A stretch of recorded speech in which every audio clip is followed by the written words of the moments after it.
Hi, I'm Lesley Logan. I'm here at my Pilates studio, and today we are going to do the arm springs on the Cadillac. What?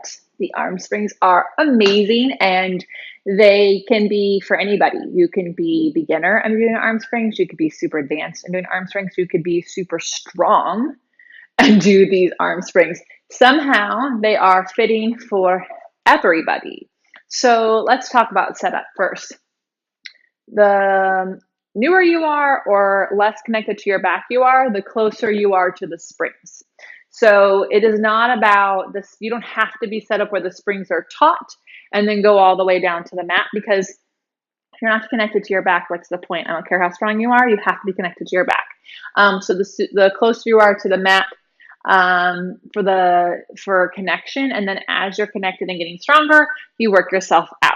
Some of my clients who are super strong athletes, we put a short box on the floor in the front so that they can be out here with their feet pushing down and holding the arm springs, because they're so strong they need to be way out here, but I put the box off the end for them to stand on.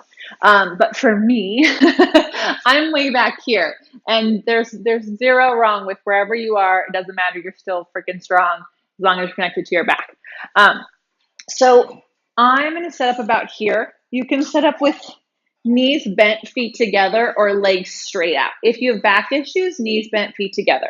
If you don't and you're connected to your legs, legs together. So it took me a little bit to get to where I could have my legs straight.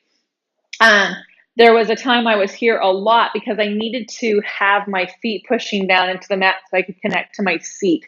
Because your legs aren't just hanging out here just because you're doing arm springs. But eventually, you want to be more like this because it really helps you with a lot of Pilates exercises. Your legs are straight and your arms are doing things where they're connected to your back. You don't have springs. So here we go. I'm going to be out here, and I'm just going to press my arms down towards the mat and then up. And I'm not looking for my arms to hit the mat in any particular way, although if they can, that's great. I'm actually trying to keep my shoulders on the mat and also my back. It's really easy to pop your heart forward and your ribs off the mat, and you're trying to actually keep the connection of your whole rib cage on the mat and the space between your shoulder blades nice and wide. Okay, so I'm going to press down here now and hold it. And I'm really hugging my legs together and pressing them down and away. And I'm going to draw circles. And they're not very big. They can get bigger, but they're only as big as I can circle, well, reverse, and stay connected to my center. And what I notice is that when I do this reverse direction, I have way more connection to my center. That almost helps me connect deeper. So I'm going to do the first direction again, just because, now it's way more effective, right? Then I'm going to bend my elbows, and we have the tricep press. This one, if you notice, my ribs pop out at immediately. So I'm going to pull them down. I'm going to press my arms to straight, and I'm going to bend. And again, it'd be great if they could hit the mat, but not at the sacrifice of my shoulders, and you don't want them wiggling around. So I'm going to press them down and bend. And I'm going to press, and good.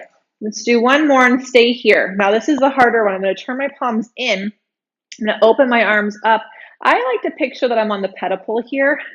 But again, this one's a little harder for me to keep my whole back down. The space between my shoulder blades wants to pop up, and tension wants to happen in my chest. And so I've got to keep my back wide as I open and close the springs. And I'll lift them up, close them all the way. Woo. So, sometimes I like to do a whole mat workout, reformer workout, and then come here. Sometimes I like to start people here so that when they go to do their mat and reformer workout, they're more connected to their back. It doesn't really matter. They're just an amazing reminder of where our arms start from, and it's where our strength comes from, so that I'm not doing things like this, and I can actually be more out here and connected to my back. And then as I do arm circles and like the double leg stretch on the mat, you circle your arms around. And wouldn't it be great if the arms weren't just like falling to the body, but they were like rooting through springs? It's a really good teaching tool for things where choreography could become more important rather than connection. I hope you enjoy the arm springs. There's a lot more we can do with them. So please make sure you are subscribed so you don't miss any of our new Cadillac exercise in this playlist. Thank you so much and have a good day.